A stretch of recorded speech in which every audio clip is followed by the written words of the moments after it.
再去看世界，来关心美国棒球名人堂宣布，日本的球星铃木一朗以99.7%得票率直选，嘛将做美国也棒球名人堂有史以来头一个亚洲的球员。とても、僕と個人としてもそうですし、日本のプレイヤーとして、初めてということで、大変、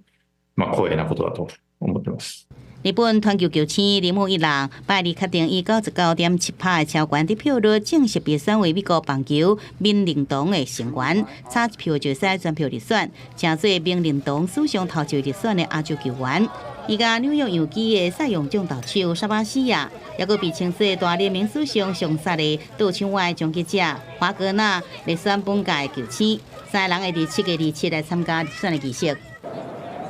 铃木一朗受访时捌讲到，当时入去大联盟时真受到质疑，也过以后出成绩，大家拢看得到，包含伫水手队期间10摆入选明星赛，而且10摆得到金手套的肯定。2019年正做头一位连续10季单季至少200支安打的大联盟球員。2001年、僕が、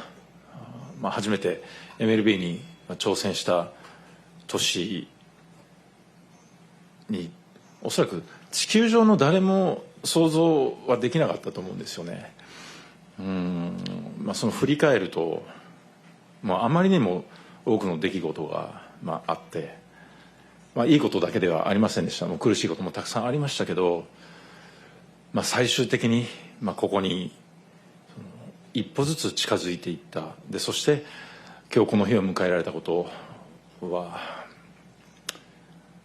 言葉では言い表せないほどの気持ちです。美国棒球名人堂受棒球作家协会会员投票，球员候选资格是大联盟生涯10年以上，踢1满5年，也入选的标准是得票率75%。像记者同业拢伫邀讲，什么人是唯一无投票予铃木一朗的迄个人？公视新闻张如平编译。